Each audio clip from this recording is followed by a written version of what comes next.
The stable smelled like metal and ozone, mixed with something organic that Jaren could never quite name. He dragged the heavy feeding cart across the concrete floor, his boots squeaking with each step. Around him, the creatures stirred in their containment fields, glowing blue barriers that hummed constantly, making his teeth ache if he stood too close for too long. Jaren was 19 years old and he had worked in this stable for 3 years. Before that, his father had worked here. Before that, his grandfather. It was what humans did on Drakenmar. They cleaned, they fed, they repaired things, and they stayed quiet. The Draconians who ruled the Empire made that very clear. Moss. Move faster, barked Supervisor Krenth, his scales catching the harsh overhead lights. The Draconian stood nearly 8 feet tall, his tail swishing with impatience. The war beasts need feeding before the inspection. Yes, sir, Jaren said quietly, pushing the cart harder. He had learned long ago not to argue, not to make eye contact for too long, not to do anything that might be seen as disrespectful. Humans who forgot that lesson disappeared. He moved down the row of containment cells, dumping portions of processed protein into the feeding slots. The creatures inside ranged from dog-sized scavengers to massive armored beasts that could tear through starship hulls. Each one was engineered for war, bred and modified for a single purpose: to make the Draconian Empire unstoppable. But these were the small ones, the ordinary ones. The real power of the Empire lived in the deepest level of the facility, where Jaren had never been allowed to go. The ancient dragons.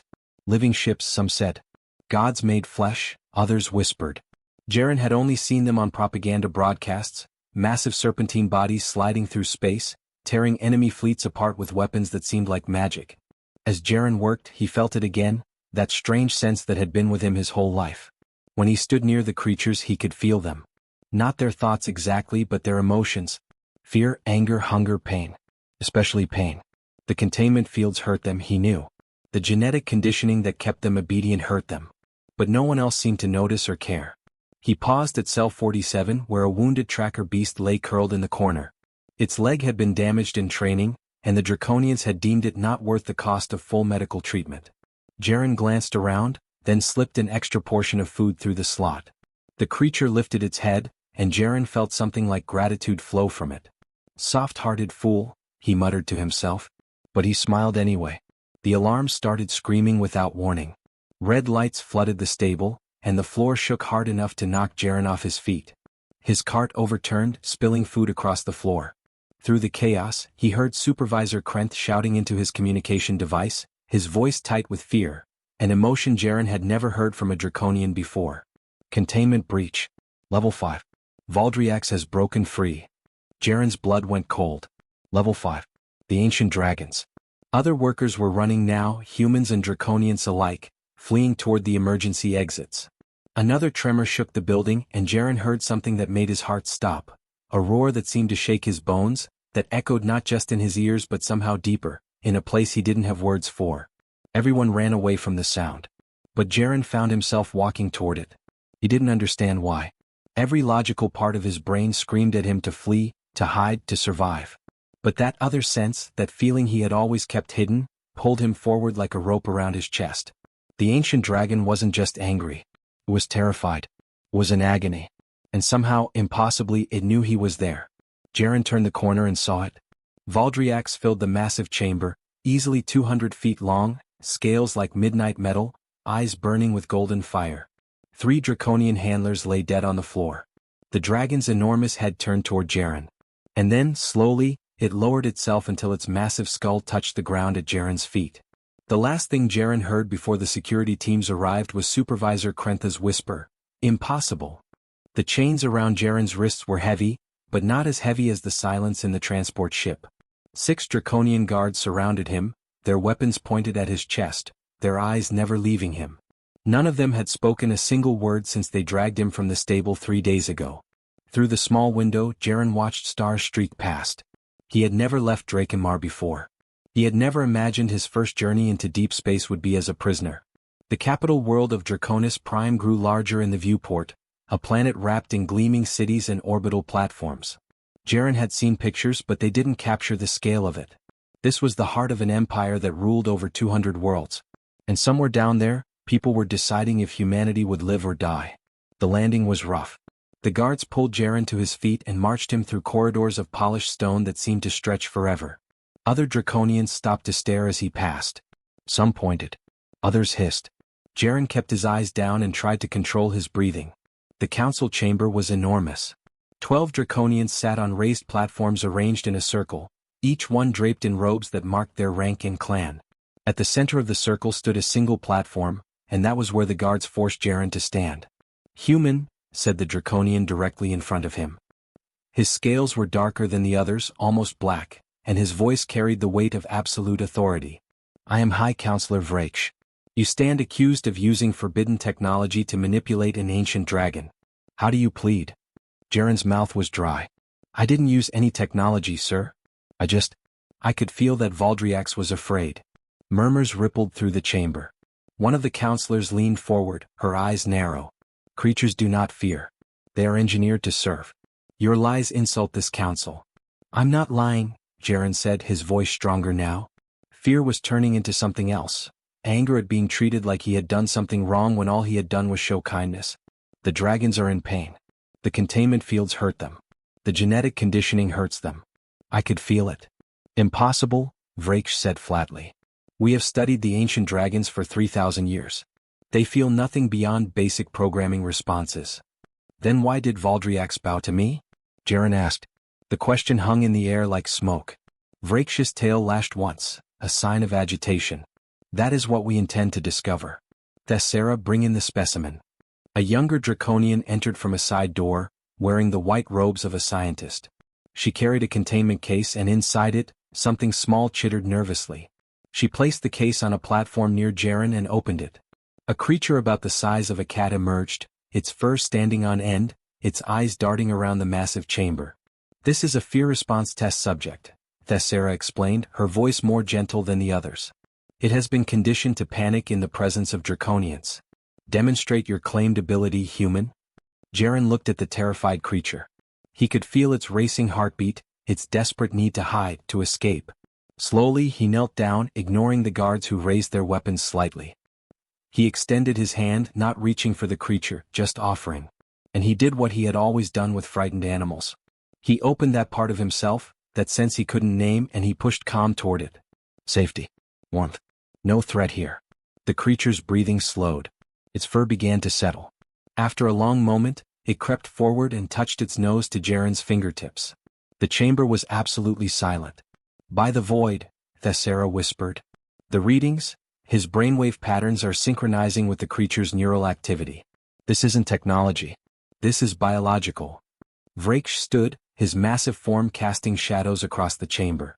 "How many humans possess this ability?" Jaren swallowed. "The truth could doom his species or save it. I don't know. Maybe all of us. We just never had a reason to find out." Another alarm began to sound, distant but growing closer. A counselor touched a communication panel, listened, then looked at Vraksh with something that might have been fear. "3 more ancient dragons have refused their combat deployment orders," she said. "They're demanding to meet the human. If we don't comply, they're threatening to break containment." Vraksh stared at Jaren for a long moment. "It seems, human, that you have become far more valuable than we anticipated. And far more dangerous." They gave Jaren a room with an actual bed, real food, and guards outside his door instead of chains on his wrists. It was still a prison, just a nicer one. Through his window he could see the sprawling military complex where the ancient dragons were kept, massive structures that looked more like mountains than buildings. On the third morning, Thessera arrived with breakfast and a small device that looked like a translation collar but different. "This will amplify your ability," she explained, setting it on the table. "The council has agreed to your terms. Humanity's status will be elevated to protected workers, and your people on 17 worlds will be relocated to better conditions. In exchange, you help us restore control over the ancient dragons." Jaren picked up the device, turning it over in his hands. "And if I can't? If they don't listen to me?" Thessera's expression was unreadable. "Then the council will have no choice but to consider humanity a threat to imperial stability. I've read the contingency plans, Jaren.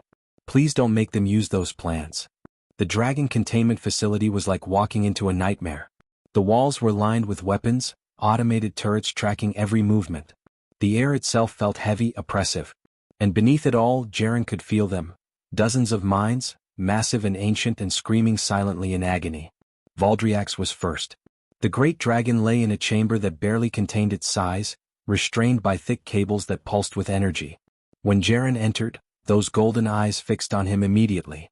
"I'm here," Jaren said softly, approaching despite the warnings from the guards. He placed his hand against the dragon's scales.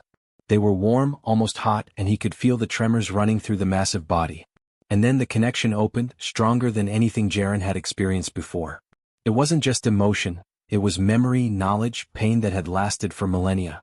The genetic shackles weren't just restraints. They were torture devices, constantly sending signals of pain through the dragon's nervous systems to ensure obedience. Every moment of every day for 3,000 years, the ancient dragons had suffered. Jaren pulled his hand back, gasping. Tears ran down his face. "How are you still sane?" he whispered. Valdriax's response came not in words but in images, feelings. The dragons endured because they remembered. They carried the memories of their creators, the architects, a species that had tried to enslave its own creations. The dragons had killed their makers to be free, but the draconians had found them, captured them, and built new chains even stronger than the old ones. Over the following weeks, Jaren visited every ancient dragon in the facility. Each one was different. Some were angry, some were resigned, some were slowly losing themselves to madness. But all of them recognized in Jaren something they hadn't encountered in thousands of years: genuine empathy without the desire to dominate. Thessera often accompanied him, taking notes, running tests. She never participated in the cruelty of her people, and Jaren began to see her differently. One evening as they walked back from the facility, she spoke quietly. "My clutch sister worked in the archives," she said. "She found records the council tried to bury.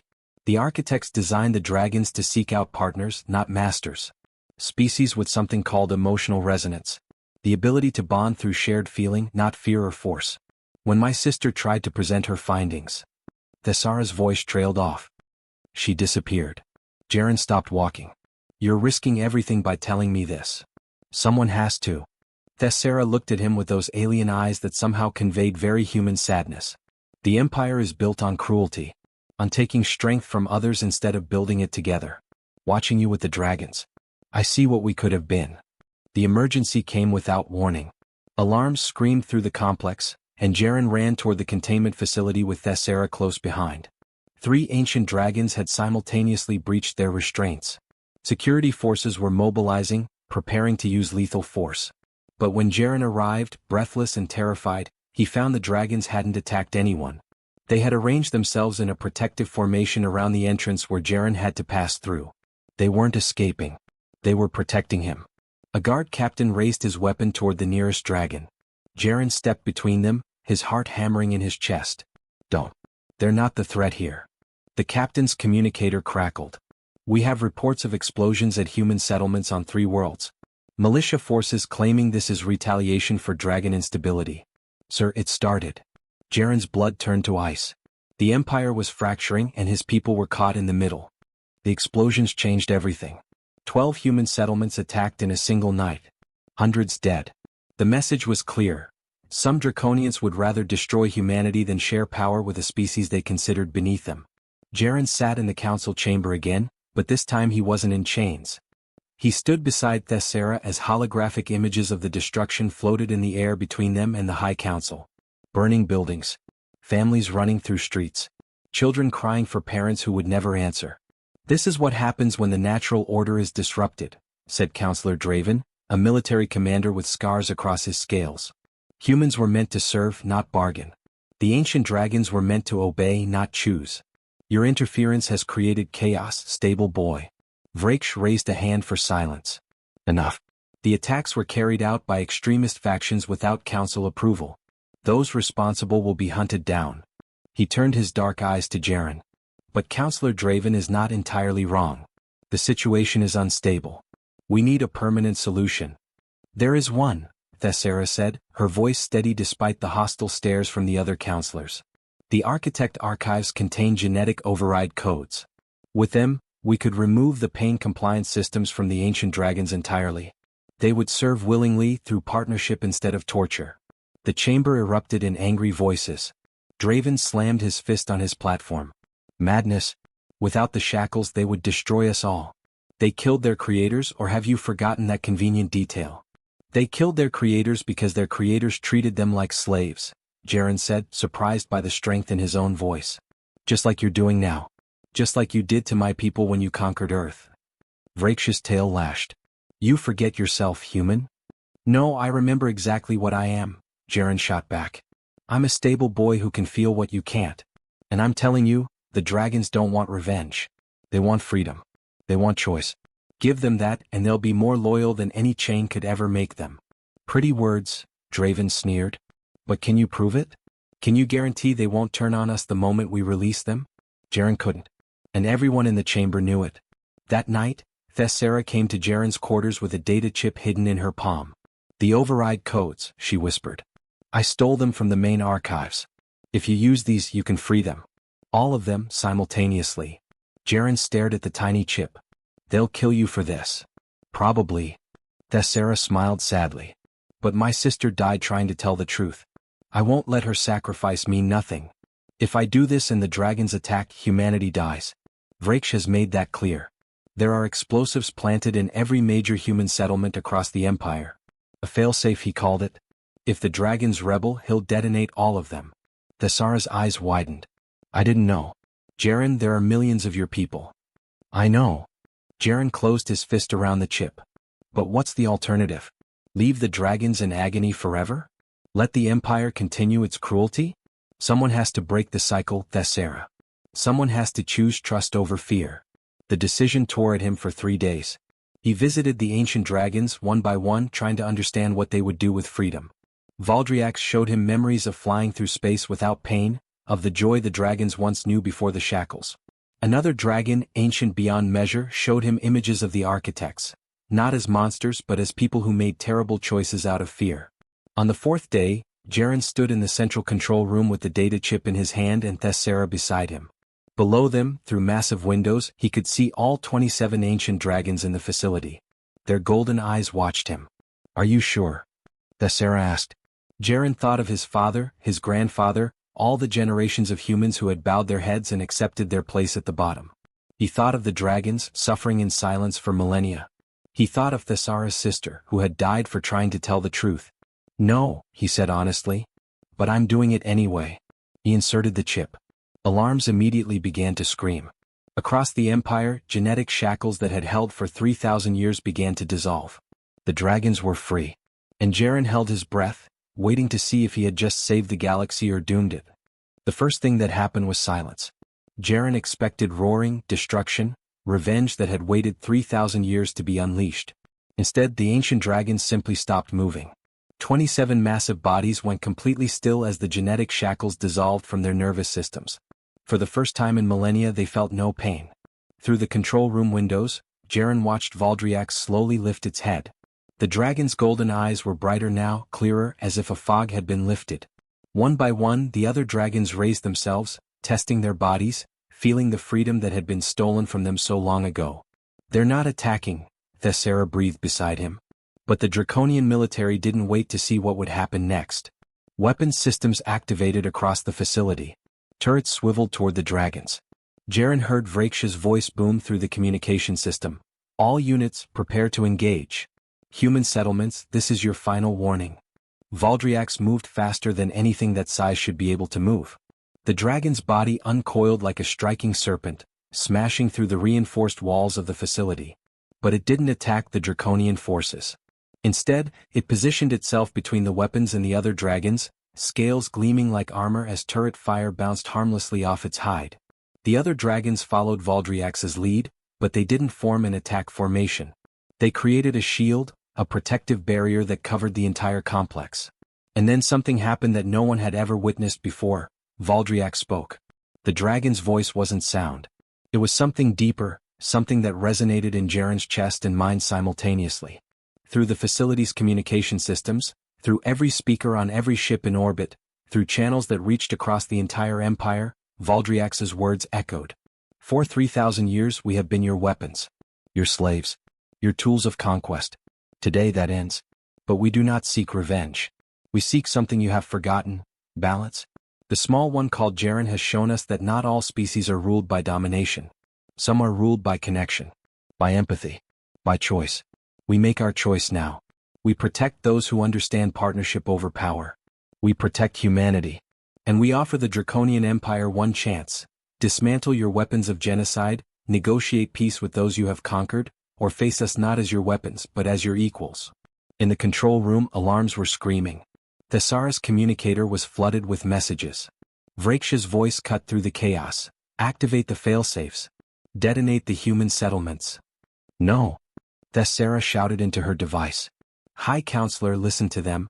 They're offering peace. They're offering ultimatums, Vraksh snarled. I will not be threatened by. His words cut off. Through the windows, Jaren saw why. 6 ancient dragons had moved into position around the council building itself, their massive forms surrounding the structure. They weren't attacking, but the message was clear.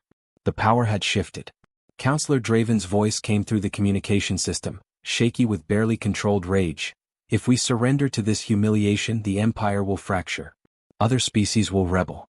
We will lose everything we have built. You built it on suffering, Jaren said, his voice quiet but somehow carrying through the system. Maybe it's time to build something better. The standoff lasted for 3 hours. Jaren stood with Thessara in the control room, watching as the most powerful empire in the galaxy tried to decide if it would choose pride or survival. Military ships assembled in orbit, but none of them fired.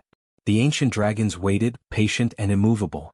Finally, Vraksha's voice returned, older, somehow tired. The council votes.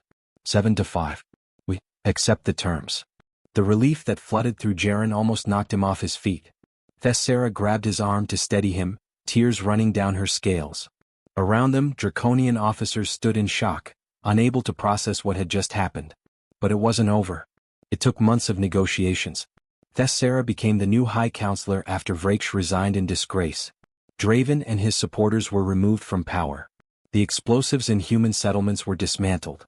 Slowly, painfully, the Empire began to change. 5 years later, Jaren stood in the same stable on Drakenmar where it had all begun. But it wasn't a stable anymore. Now it was a training facility, where humans and other species learned to become bond keepers. Diplomats who helped facilitate understanding between different forms of consciousness.